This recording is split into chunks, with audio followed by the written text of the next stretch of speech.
Hello, everybody. It's Joey Flatcap. We're back in the Flatcap studios. I played a little golf today.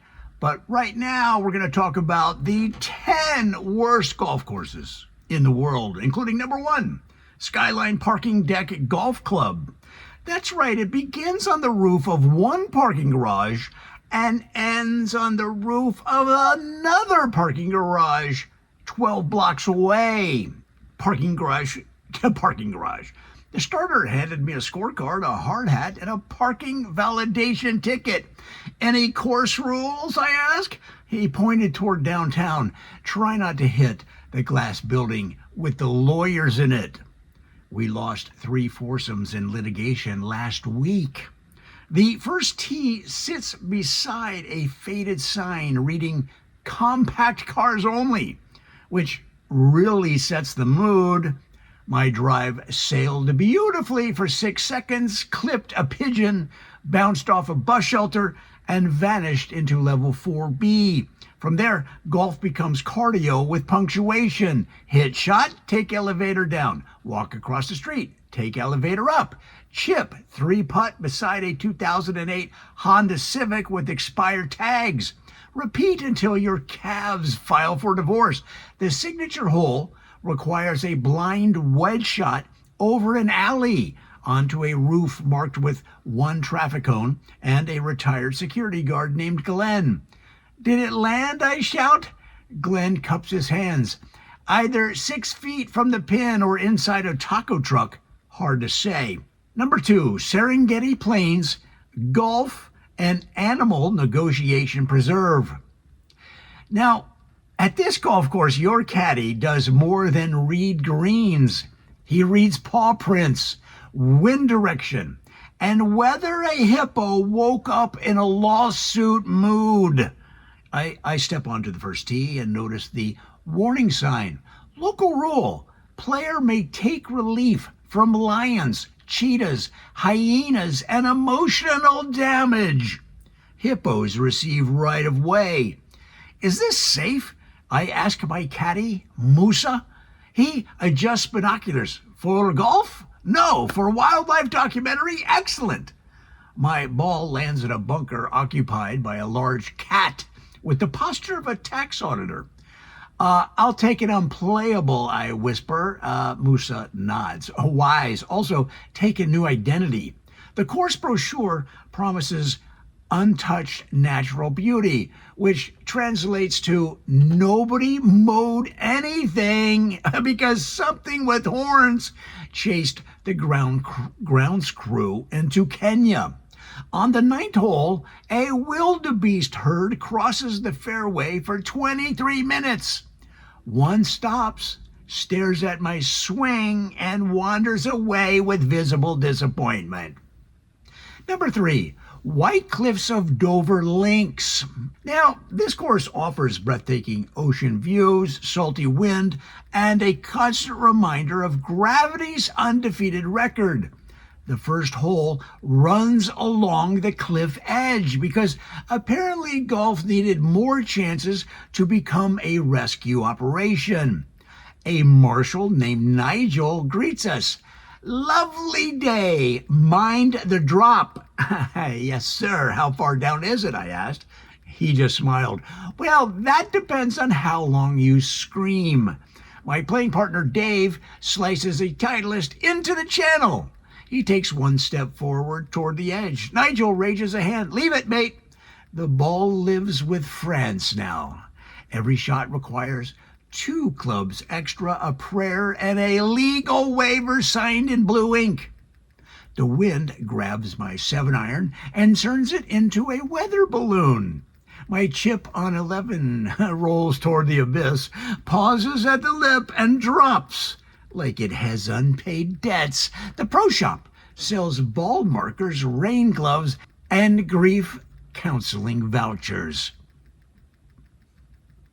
Number 4, Antarctica National Golf Facility.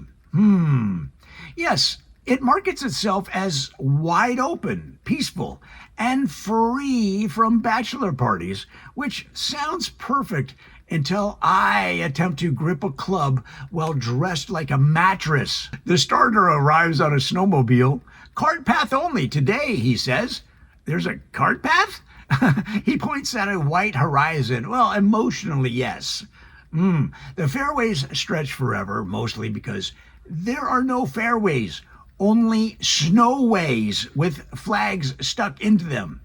My drive disappears immediately. The caddie's like, good carry.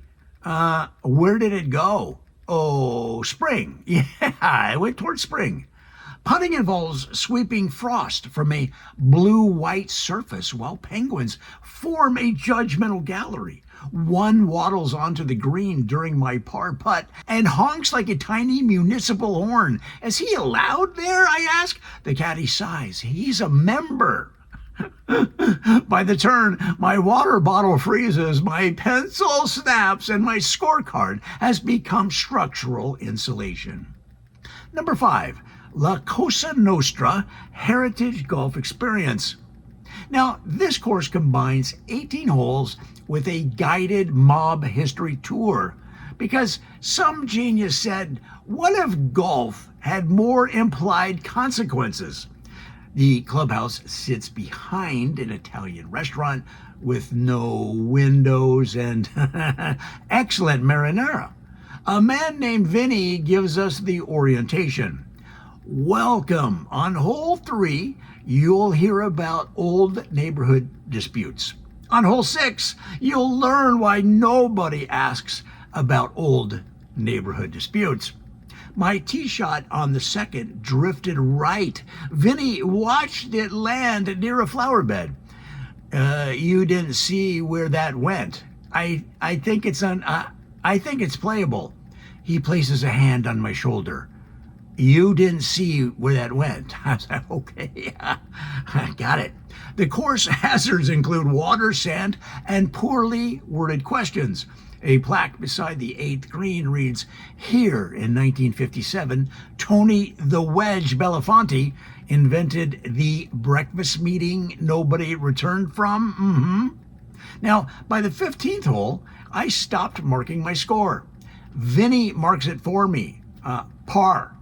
I made an 8. Oh, no, par. Par works. Okay, bro. Number 6, Mount Laundry Municipal Pitch and Putt. Yes, it was built on a former apartment complex laundry mound, mostly lint, detergent runoff, and orphan socks fused into geological layers. The course architect appears in the brochure wearing a visor and a haunted expression. We wanted elevation changes, he says.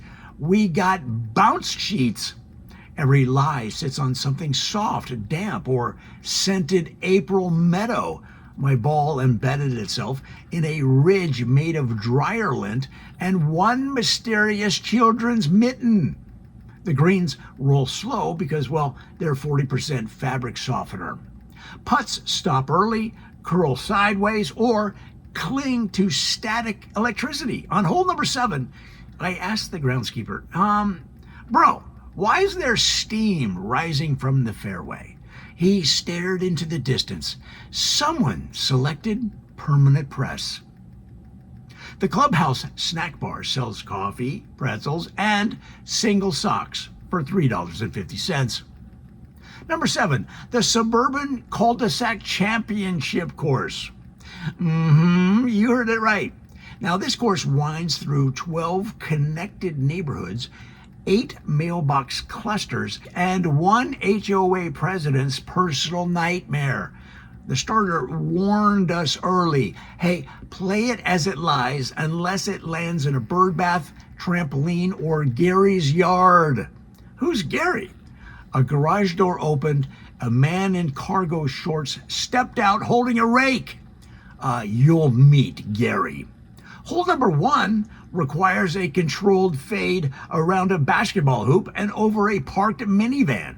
Hole number 2 plays across a retention pond guarded by plastic flamingos and one real goose with board authority. And on hole number 5, my approach landed near a child's chalk drawing. A little girl in a princess helmet pointed at my ball. "That's mine now," she said. Can I chip it first?" She said, "No." Gary said no. By hole 14, 2 dogs have joined our foursome. One sprinkler has attacked my shoes, and an HOA citation has been tucked into my golf bag. Number 8, the underground mall golf labyrinth. The what? Yes, the golf labyrinth occupies a failed shopping center beneath a downtown office tower. Every hole travels through former retail space because, nothing improves golf like hitting a 6-iron past an abandoned yogurt kiosk. The pro shop operates inside an old phone case store. A teenager behind the counter hands me a glow ball. Power went out on the perfume shop holes, dude. Is there ventilation? He's like, well, that depends on your belief system. Hole number 4, dog legs through a former candle store, where my ball absorbs notes of sandalwood and regret. Hole number 6 crosses the food court, out of bounds defined by 2 overturned chairs and a fountain filled with coins from people wishing they had chosen bowling. Now, the signature hole plays through an old department store. My tee shot ricocheted off a mannequin, hit a sale rack, and landed inside a dressing room. The marshal radioed ahead. "Mannequin took a Titleist to the ribs. Send tape." Number 9, Route 66 Shoulder Golf Club. Now, this course follows the gravel shoulder of an old desert highway. Every hole runs parallel to traffic, abandoned gas stations, and sun-bleached signs promising pie, tires, and, quote, authentic alien jerky. The first tee sits beside a busted payphone. The starter spits sunflower seeds into a cup. Fairways are narrow. How narrow? He gestures to the road. "Keep it between the asphalt and the rattlesnake." On hole number 3, a semi-blast pass during my downswing and removes my hat, confidence, and ability to recall my home address. My ball lands beside a tumbleweed, which begins rolling toward the green like it has a tea time. The beverage cart is a 1979 RV named Sheila. "What do you have?" I ask. The driver opens a cooler, warm cola, colder cola, and a sandwich with ambitions. By the final hole, I'm sunburned, dusty, and considering a career in air conditioning. Number 10, the 24-hour fluorescent dome. What? Yes, it never closes. It also never becomes pleasant. Built inside a giant inflatable structure behind a warehouse district, the dome offers year-round golf under lights bright enough to interrogate vegetables. The starter wears sunglasses, of course. "Welcome to paradise," he says. Why are the walls humming?" I asked. He taps the counter. "Building settles, people settle, reality settles." Huh? Every tee shot rebounds from the white vinyl ceiling with a damp thump. The air smells like turf glue, hot pretzels, and 20 men hiding from chores. Hole 8 features an artificial lake made from blue carpet. Hole number 12 has a simulated mountain which resembles a sofa under a tarp. Hole 16 plays through the birthday party zone, where a child named Mason screams during my backswing, but also improved my tempo. At midnight, league play begins. Men with head covers shaped like sharks emerge from nowhere. One squints at me through the light. "You knew?" Unfortunately, he nodded. "Dome gets everyone eventually." What? And somehow After 18 holes under buzzing lights, bouncing drives, and carpet water hazards, I walk outside into real air and think, I'd play it again.